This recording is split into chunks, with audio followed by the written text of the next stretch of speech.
ልባቸው ለጠራ፣ ልባቸው ለነጻ፣ ልባቸው ከእግዚአብሔር ጋር ለሆነ እግዚአብሔር ቅርብ ነው። ሁላችንን ቀርበን በእምነት እንንገረው። እኒህ እናት አሁን በእምነትን የነገሩት በእምነት መጥተው ወደ እግዚአብሔር ቤት ቀርበው እንዲህ ያለ ችግር አለብኝ፣ ይህን ችግር አንተ ታውቀዋለህ፣ ከኔ ቀድመህ ተገኝተህ አንተ ፍታልኝ ብለው በመሄዳቸው ይኸው እግዚአብሔር አምላክ ሐሳባቸውን ሁሉ ተቀብሏቸው ወደ መሬታቸው ወደ ገንዘባቸው ተመልሰዋልና እግዚአብሔር አምላካችን የተመሰገነ ይሁን። ዛሬ የምንማማረው እመን እንጂ አትፍራ በሚል ኃይለ ቃል ይሆናል። ምን አልኋችሁ? እመን እንጂ አትፍራ። እምነት ያድናል፣ ፍርሃት ግን ይገላል። አዎ ዛሬ ቅዱስ ጊዮርጊስ ደፍሮ ነው፣ እግዚአብሔርን ኃይል አድርጎ ነው 70 ነገሥታትን በእሳት ያነደዳቸው። እመን እንጂ አትፍራ፣ እኔ ለዘላለሙ ካንተ ጋር ነኝና። ለሚያምን ሰው እግዚአብሔር አብሮት ይኖራል። ወዘእንበለ ተአምኖ ይትከሀል ያስመርዎ ለእግዚአብሔር።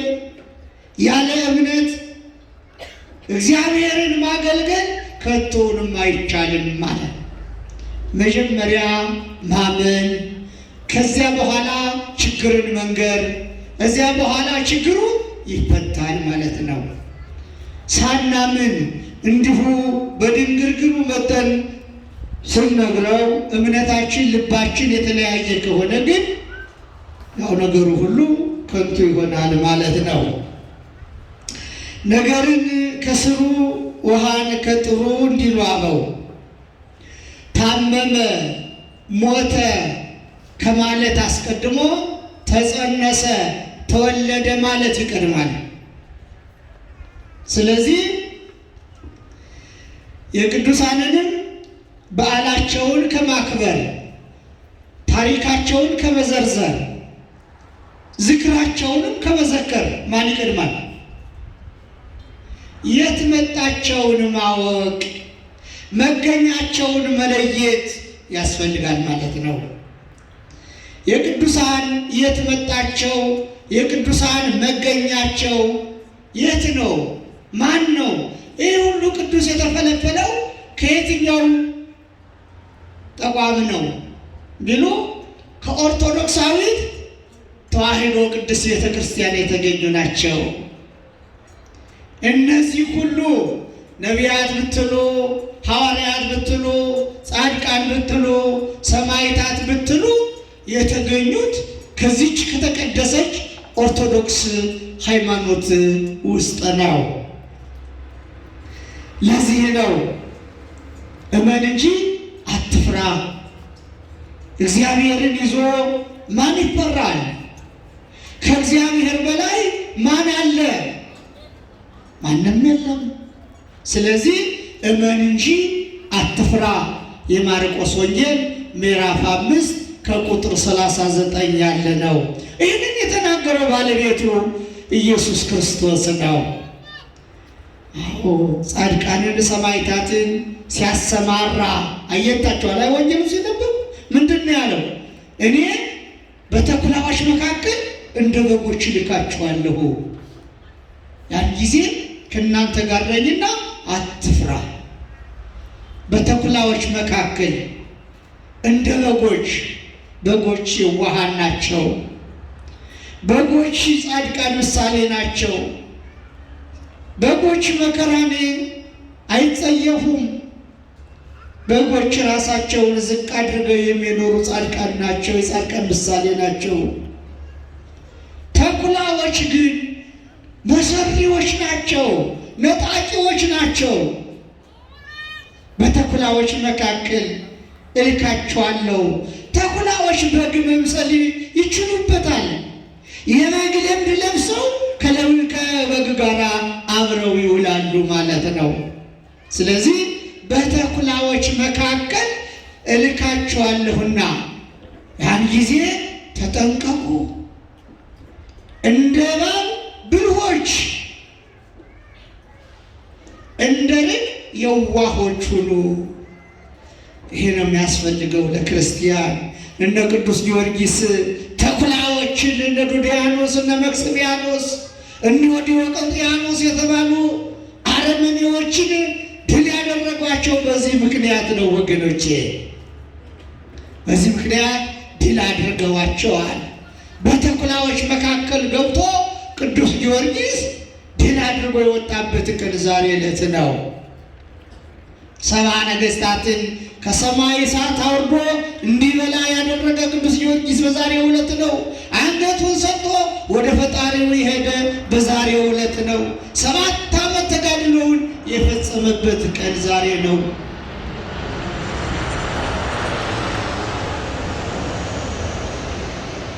በድሬኒ ፈጸምኩ ሃይማኖቴን ያቀምኩ ወበእንተ ዝደልወኒ አክሊለ ሕይወት ያለው ቅዱስ ጳውሎስ የተናገረውን ቅዱስ ጊዮርጊስ የፈጸመው ዛሬ ነው።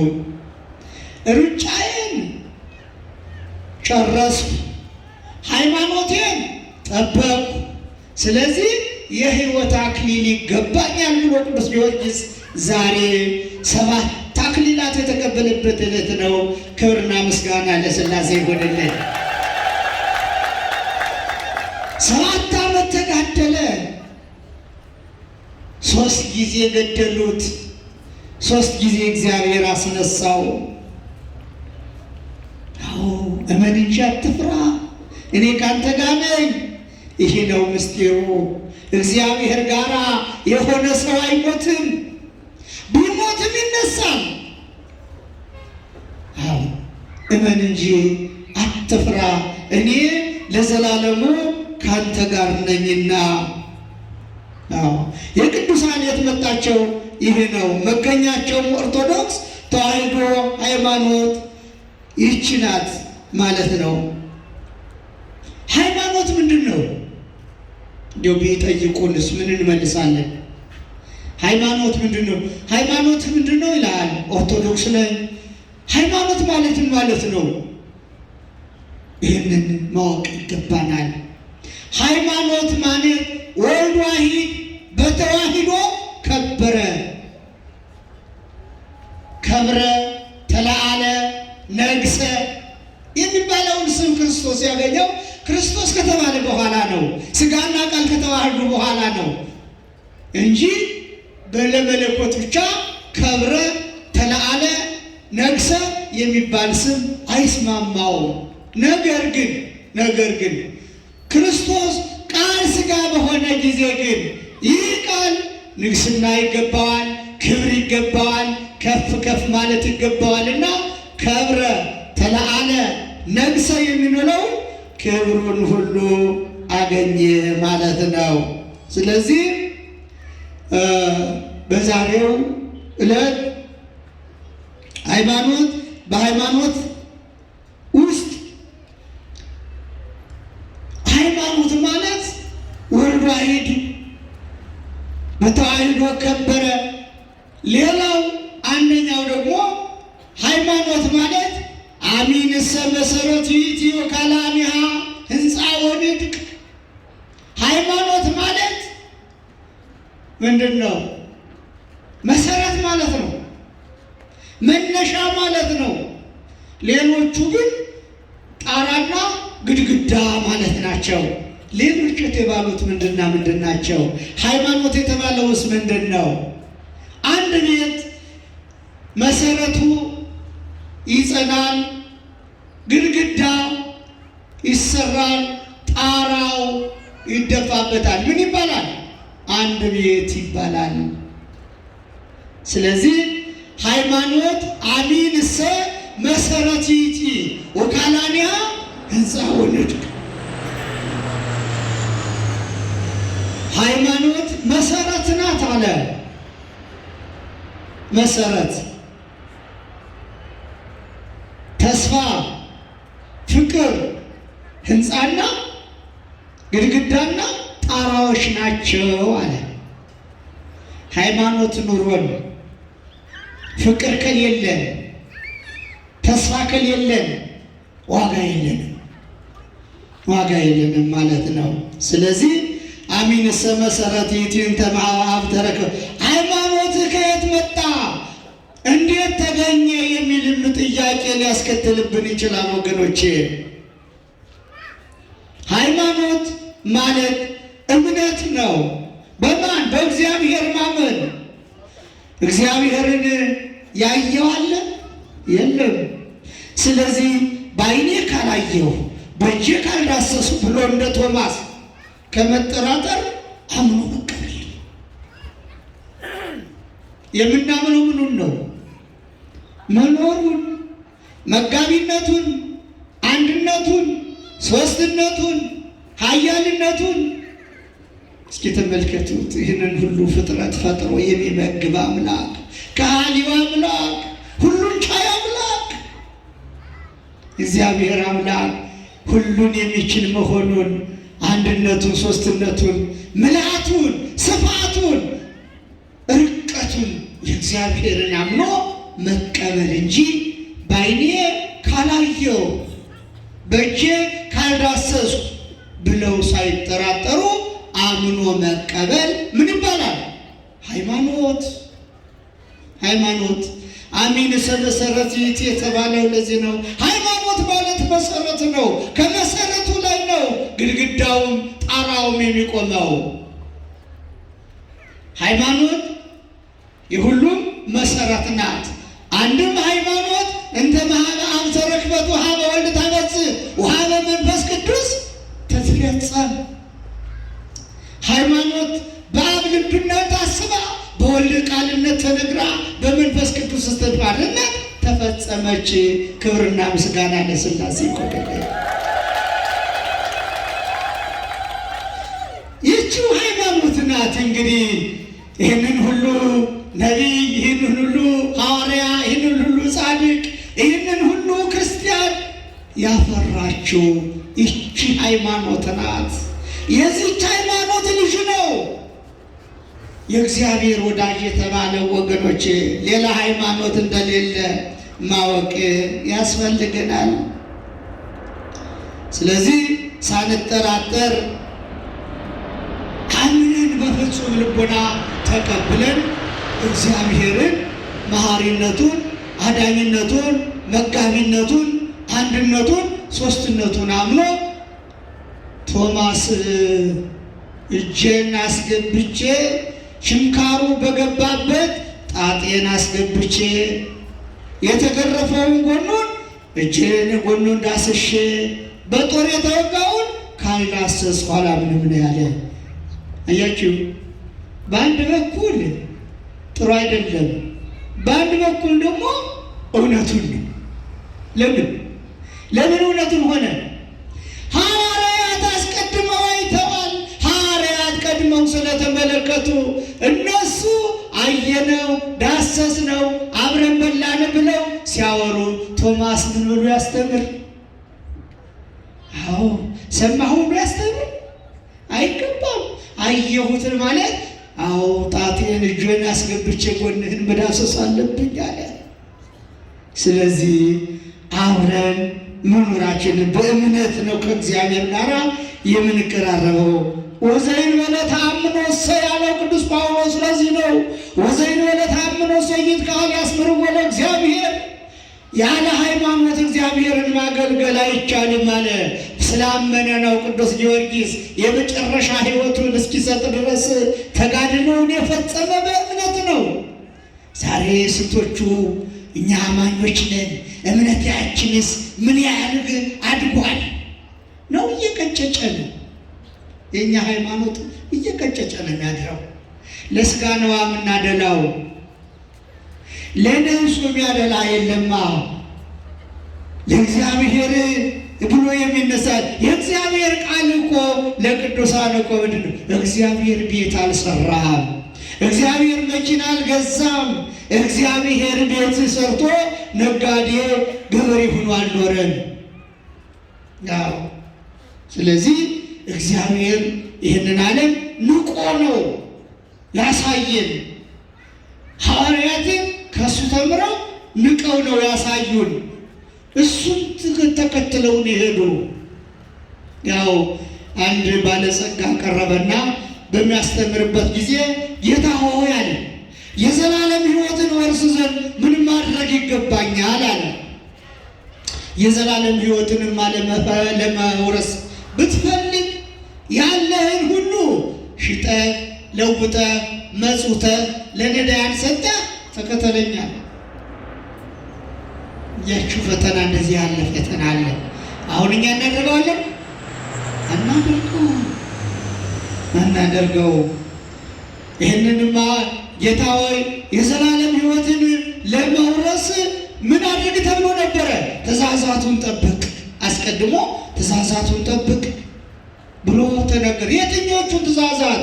አትስረቅ፣ አለመስረቅ ይቻላል አይደል? አታመንዝር፣ አለመመንዘር ይቻላል። አትመኝ፣ አለመመኘትም ይቻላል። እነዚህን ሁሉ ፈጽሜያለሁ አለ። ከአስሩ ማዕርጋት ለመድረስ ከፈለግ ንጽሐ ሥጋ፣ ንጽሐ ነፍስ፣ ንጽሐ ልቡናን ለመፈጸም ከፈለግ አለው ያለህን ሁሉ ሽጠህ ተከተለኝ። ያለህን ሁሉ ሽጠህ። ያን ጊዜ ገንዘብ ሌላኛው አምላክ ነውና ይህ ሰው ተሽመደመደ። ሊከተለው አልቻለም። ከዚህ ሊያልፍ አልቻለም። ፈተናው ላይ ወደቀ። ምን አለ? ከልጅነት እስከ እውቀት የሰበሰብሁትን ንብረቴን ማን ነው የሰጠው? እግዚአብሔር ነበር የሰጠው። ድል ሆኖ ይቆይሃል፣ በሰማያት ድል ሆኖ ታገኘዋለህ ነበር የተባለ። አልቻለም፣ ወደቀ። እያዘነ ወደ ቤቱ ተመለሰ። ምን አለ ክርስቶስ? አያችሁ አላቸው ሐዋርያትን፣ ወደ እግዚአብሔር መንግሥት ለመግባት ለሀብታሞች ቤት ጭንቅ ነው። ገንዘብ ያላቸው ሰዎች እንዴት ወደ እግዚአብሔር ቤት ለመግባት እንዴት ጭንቅ ነው። ባለጸጋ ወደ እግዚአብሔር መንግሥት ከሚገባ ይልቅ ድሃ ሁኖ ወደ እግዚአብሔር ቤት መግባት ይሻለዋል። ግመል በመርፌ ቀዳዳ ቢያልፍ ይቀላል፣ ያውም እንደተጫነ። ክብደቱን አያችሁ? ግመል ምን ያህል ነው? መርፌስ ቀዳዳው ምን ያህል ነው? ክሩን እንኳን ለማስገባት የሚያስቸግር መርፌ ግመል ቢያልፍ ይህ ቀላል። ሀብታሞች ገንዘብን ያመልካሉ፣ የገንዘብ አምላክነት ይበልጥባቸዋል። ሀብታም አይጸድቅም ማለት አይደለም ወገኖቼ። እነ ኢዮብን እና አብርሃምን ተመልክተናል። በገንዘባቸው ላይ ያው ለእግዚአብሔር አገልግለው እግዚአብሔርን መንግሥት ይወርሳሉ። በገንዘባቸው ላይ የቀለዱ ደግሞ በራሳቸው ላይ የቀለዱ አሉ። ስለዚህ ሐዋርያት ምን አሉት መሰላቸው? ጌታ ሆይ ይህ ነገር እንዴት ነው? ሁሉን ትተን እኛ ተከትለንሃል አሉት።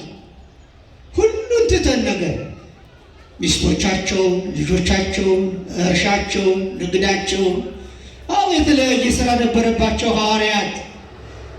ሸክላ ሰሪ የመጣለ፣ ከልብድ ሰሪ የመጣለ፣ ከግብርና የመጣለ፣ ከቀረጥ የመጣለ፣ ከብዙ ስራ ነው የመጡት ሐዋርያት የተሰበሰቡት። ስለዚህ ምን አላቸው? ጌታ ሆይ እኛ ሁሉንም ነገር ትተን ተከትለናል፣ ለእኛስ ታዲያ ምንድን ነው የምታደርግልን ብለው ጠይቀውታል። ለእናንተማ ሁሉን ትታችሁ ለተከተላችሁኝ አላቸው። በዚያች በፍርድ ቀን ክርስቶስ ዓለምን ለማሳለፍ በሚመጣባት ቀን፣ በደብረ ጽዮን በሚሰበስብባት ቀን በ12 ወንበር ተቀምጣችሁ በ12ቱ ነገደ እስራኤል ላይ ፍርድ ትሰጣላችሁ፣ እንደኔ ትፈርዳላችሁ አላቸው። አየህ፣ የምድሩ ምን ይሰራል? የምድሩ ቀሪ ነው። የምድሩ ለቤተሰብ ነው። ቤተሰብ አልቅሶ ሸኝቶ በሀብት ሲዋጋ ይውላል፣ ሲካሰስ ሲካካድ ይውላል። አላወቅህበትማ፣ እግዚአብሔር በሰጠህ አልተጠቀምህበትማ፣ የሰማይ ምድርን አልዘራህበትማ። እነ ቅዱስ ጊዮርጊስ ሹመት ንቀው ሀብት ንቀው 7 ዓመት ተጋለው 7 አክሊል፣ አንድ አክሊል ለማግኘት ስንት ጭንቅ አለው። ስለዚህ በ12 ወንበር ተቀምጠው በ12ቱ ነገደ እስራኤል ላይ ይፈርዳሉ። ታዲያ ለምንድን ነው መናፍቃን ከሞቱ በኋላ ያማልዱን ይላሉ? ሳሉ ነው ያማልዱ እንጂ ከሞቱ በኋላ ያማልዱም የሚሉን ለምንድን ነው? ለምንድን ነው ያማልዳሉ? ከሞት ተነስተው እኮ ነው በ12 ወንበር ተቀምጠው በ12ቱ ነገደ እስራኤል ላይ ፍርድ የሚሰጡት። ለዚህ እኮ ነው ወገኖቼ። ስለዚህ ሃይማኖት ያለው ሰው ከእግዚአብሔር አይለይም። ኃይል ሁሉ አለው፣ ኃይል ሁሉ ይሰጠዋል። እንደ እግዚአብሔር ያገለግላል፣ ፍርድ ይፈርዳል፣ ይቀጣል። ቅዱስ ጊዮርጊስ አልቀጣም እንዴ? 70 ነገሥታትን እኮ ነው በዛሬው ዕለት እሳት ወርዳ ተብላችሁ ሲላቸው ከሰማይ እሳት ወርዶ እንክታሩ ይበላቸው እስከ ሰራዊታቸው 70 ነገሥታት። ምን ስለሆነ ነው ቅዱስ ጊዮርጊስ? ቅዱስ ጊዮርጊስ እኮ እንደኛ ሰው ነው፣ መልአክ አይደለም እኮ። ስለዚህ እግዚአብሔርን የያዘ ሰው ምንድን ነው? አሸናፊ ነው፣ አሸናፊ ነው። እኛ ታዲያ ደካማውን ገንዘብ ደካማውን ዓለም ተከትለን ለምን ገደል ገብተን እንቀራለን? ትምህርታችን ስለምን ይጠቅመናል? ለምን ይበጃል? አዎ አይሁድኒ ተአምረ ይስአሉ ወአሕዛብኒ ጥበበ ንሕነሰ ንሰብክ ክርስቶስ ዘተሰቅለ። አይሁድ ታምር ይሻሉ። ታምር ካላሳያቸው አያምኑም። ቢያምኑ አይተውም አያምኑም። ምን ይሉ ነበረ? እንደ ሙሴ ደመና ጋርደህ መና ወርደህ ባህር ከፍለህ ጠላት ገለህ እንድታሳየን እንሻለን ይሉት ነበረ። ማንን? ክርስቶስን። የእነ ሙሴን አምላክ ባህር የከፈለ ማን ነው? መና ያወረደ ማን ነው? ደመና የጋረደ ማን ነው? ጠላትን ያሰጠመ ማን ነው? ባህረ ኤርትራን የከፈለ ማን ነው? የሙሴ አምላክ አልነበረም እንዴ? አለማወቃቸውን ከዚህ ላይ ተረዱት እስኪ። አዎ ሙሴን ያሳየን አሉት።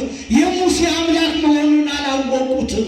የሙሴ አምላክ ግን ከሙሴ ጋር ሆኖ ባህር ከፍሏል፣ ጠላት ገሏል፣ ደመና ጋርዷል፣ መና አብልቷቸዋል፣ ከክፉ ሁሉ ጠብቋቸዋል። እሱ መሆኑን ግን አላወቁትምና የሙሴ አምላክ መሆኑን አልተረዱትምና ደመና ጋርደህ መና ወርደህ ባህር ከፍለህ ጠላት ገለህ እንድታሳየን እንሻለን እያሉ ምልክት ይሹ ነበረ ይላል። አሕዛብ አይሁድኒ ተአምረ ይስአሉ ወአሕዛብኒ ጥበበ። አሕዛብም ደግሞ ግሪኮች ናቸው፣ ጽራውያን ናቸውና ምህዋረ ነፋሳትን ምህዋረ ከዋክብትን የመርሃ ተመራማሪዎች ናቸውና እነሱ ደግሞ ጥበብን ይሹ ነበረ። ጥበብስ መድኃኒነ ውእቱ ዘቤዛወነ በንዝሃተ ደሙ። ጥበብስ እግዚአብሔርን መውደድ ነው። ጥበብስ እግዚአብሔርን መፈለግ ነው። ጥበብስ እግዚአብሔርን ማወቅ ነው። ቀዳሚሃ ለጥበብ ፈሪሃ እግዚአብሔር። ጥበብስ እግዚአብሔርን መፍራት ነው። ወገኖቼ አላወቁትም። ጥበብን ይሻሉ፣ ጥበብን አምሯቸው ነበረ። ነገር ግን አላወቁትም። ስለዚህ ንሕነሰ ንሰብክ ክርስቶስ ዘተሰቅለ አለ ቅዱስ ጳውሎስ።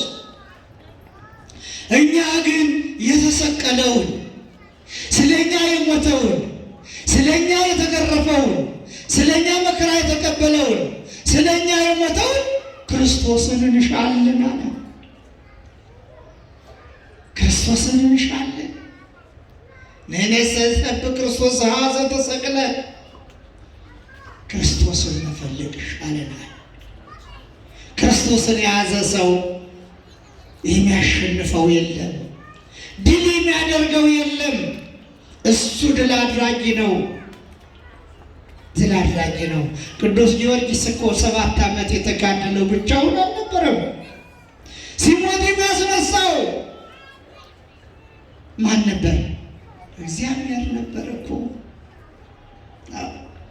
ከቅዱስ ጊዮርጊስ ጋር ሆኖ ነው እግዚአብሔር መንክር እግዚአብሔር በላይ ለቅዱሳኒሁ በቅዱሳኑ ላይ አድሮ እግዚአብሔር ድንቅ ስራ ይሰራል።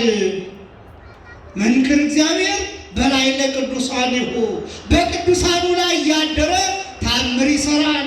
ጸበሉ ይፈውሳል፣ እምነቱ ያድናል። በስማቸው መፈወስ ይቻላል። ተመልከቷቸው እስቲ። እነዚህ ሁሉ ያደረጉት እንደ ኢያሱ በረዳ ዝልመህ ጠላት ድል አድርገህ ርስት አካፍለህ ፀሐይ አቁመህ እንድታሳየን እንሻለን ይሉት ነበረ።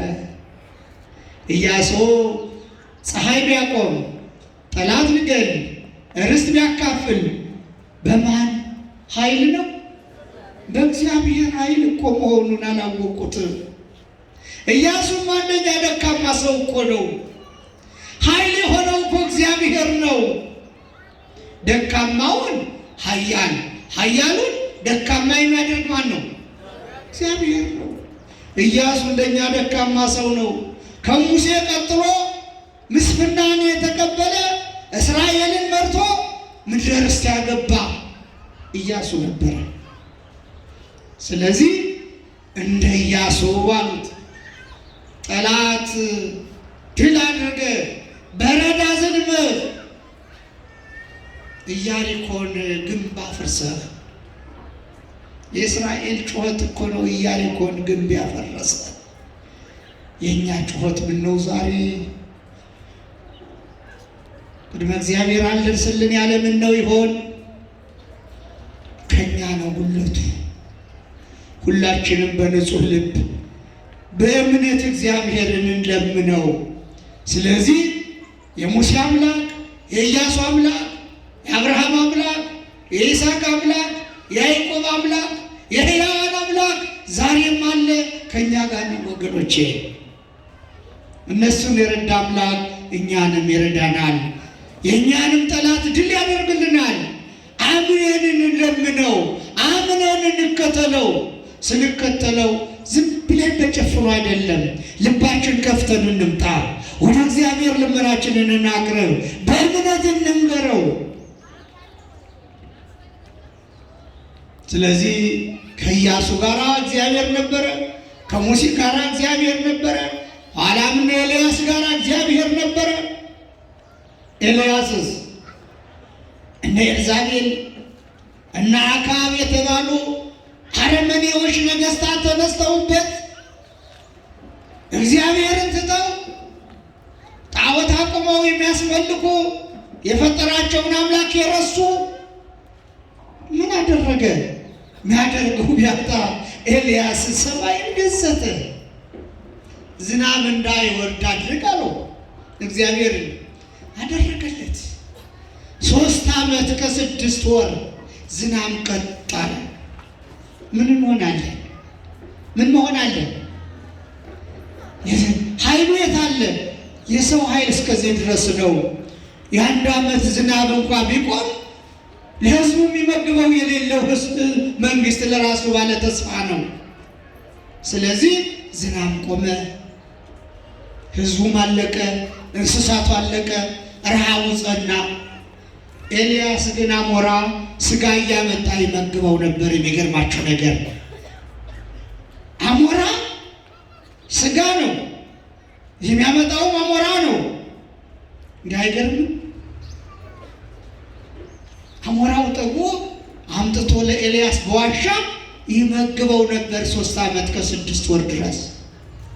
ስለዚህ ረሃቡ ችግሩ እየጸና ሲሄድ እግዚአብሔር ለፍጥረቱ ሩህሩህ ነው፣ አዛኝ ነውና ኤልያስ የማያስብ ቢሆን የማይራራ ቢሆን ምን አደረገ?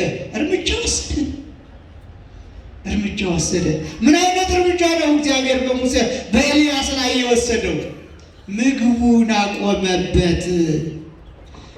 አሁን እኛ ምግባችን ቢቆም ምን እንሆናለን? ምን ይበላል? ምንም። ኃይላችን እስከዚህ ድረስ ነው። ምንም ማድረግ አንችልም። ለእግዚአብሔር አለመገዛት ይህንን ያመጣል። ወገኖቼ ለእግዚአብሔር እንገዛ። ፈጥሮ የሚመግበንን እንወቀው። በፀሐይ አብስሎ በዝናብ አብቅሎ በነፋስ አጥርቶ የሚመግበንን አምላክ እናመስግነው። በልብ ለእግዚአብሔር ግሩም ግብርከ ስራ ድንቅ ነው በሉት አለ። የእግዚአብሔር ስራ ድንቅ ነውና ኤልያስ ምግቡ ሲቆምበት ተጨነቀ። ወጣ ቢገባ ቢወጣ መንገድ ሰማይ ቢመለከት አሞራው ቀረ። ራበው። እንግዲህ የምግቡ ነገር ተስፋ ያስቆርጣልና እንደ ውሃ እንኳ ጠጥቼ ልምጣ ብሎ ወደ ዋሻው ወደ ነበረበት ወደ ወንዙ ሲሆን ወንዙም ደርቆ ቆየው። እግዚአብሔር ሲጣላ እንደዚህ ነው ወገኖቼ። መውጫ መግቢያ ያሳጣል፣ ያደናግራል። ቀኑ ይጨልማል። ጠላትህ ሁሉ ወዳጅህ ጠላት ይሆንሃል። ሜዳው ተራራ ይሆናል። ብርሃኑ ጨለማ ይሆንብሃል። ኤልያስ ተጨነቀ። ኤልያስ ጠበበው። ለማን ያማክር? መናው ቀረ፣ ስጋው ቀረ፣ ውሃው ቀረ። ውሃው ይጠጣው ማጣ። አቤት አለ ወደ እግዚአብሔር አምላክ ሆይ ምን ነው ዛሬ ምንድነው በደሌ? በእስራኤል ለወገኖቼ አልራራህምና በረሃብ ሲያልቁ አልራራህላቸውምና ስለዚህ ነው ሂድና በስራፕታ አንዲት መበለት አለች እሷኑ ትመግብሃለች ተባለ። ኤልያስ ጓዙን ጠቅሎ ሸማውን ለብሶ ወደ ስራፕታ ገሰገሰ ይላል። ስራፕታ ሲደርስ አንዲት መበለት የነቢዩ የዮናስ እናትን አገኘና ምን አላት? እባክሽን ትንሽ ቁራሽ አቅምሽኝ አለት። ረሃብ መጥፎ ነው፣ ያንገበግባል። ስለበላን ስለጠጣን አይደለም። አንድ ቀን ብናረፈድ ጾም ስንውል እንኳ ምን ያህል የሚያንከራትት ነው። አይን ይንከራትታል። ረሃብ መጥፎ ነው። ለረሃብ እግዚአብሔር አይዳርገን ወገኖቼ። እምነ ረሃብ የህጅስ ኩናት ብለዋል ሐዋርያት። ከረሃብ ይልቅ ጦርነት ይሻላል። እየበሉ መዋጋት ኃይል አለ። ቶሎም ትሞታለህ። ጦርነት ቶሎ ይገልሃል። ረሃብ ግን አይንህን አስፈትቶ ጥርስን አስገጥጦ መከራ ሳይቶ አድርቆ ነው የሚገልህ። ስለዚህ እባክሽ አፍትን ይሊጠ አስቀድመሽ ለኔ ስጭኝ አላት። እውነት እልሃለሁ አለችው ይህች የተባረከች መበለት። አንዲት እፍኝ ዱቄት አለች። እሷን አብክቼ ልጋግርና አንተም እኔም ልጄም በልተናት ነገ እንሞታለናለች። እንዲህ ያሉ ጻድቃን አሉ። እምነቷ በእግዚአብሔር የጸና በመሆኑ አይዞሽ አላት።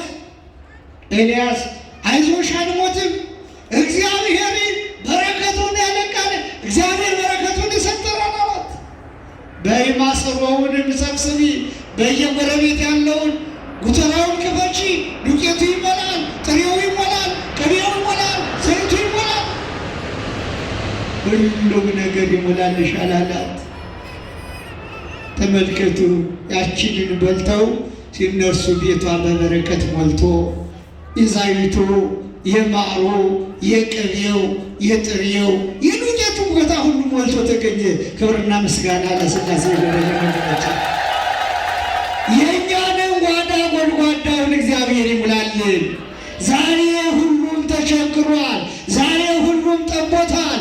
ዛሬ ሁሉም ልብላ ብሏል። ወገኖቼ የፖለቲካ ረሃብተኛ የእግዚአብሔር ረሃብተኛ እኮ አይደለም። የፖለቲከኞች ረሃብተኛ፣ የፖለቲከኞች ስደተኛ። እግዚአብሔር ከዚህ ይሰውረን፣ በቃችሁ ይበለን። በእውነቱ እግዚአብሔር አምላክ እሱ ከፈቀደ ምን ችግር አለ? እሱ ካለ በደቂቃ ቆሟል። አንድ ጊዜ አንድ አስተማሪ በአፄ ቴዎድሮስ ጊዜ ነው ይባላል እና አፄ ቴዎድሮስ ካህናቱን በድለው አንድ ሰሞን ካህናቱን ይበድሏቸዋል። የቤተ ክርስቲያን ሲሶ መሬት ነበራት ከመንግስት እና የሁሉ ጠምጣሚ ምን ይሰራል? 5 ቀዳሽ ይበቃል አሉና ምን አደረጉት? ለአንዲት ቤተ ክርስቲያን 5 ቀዳሽ የመሰረቱ አፄ ቴዎድሮስ ናቸው።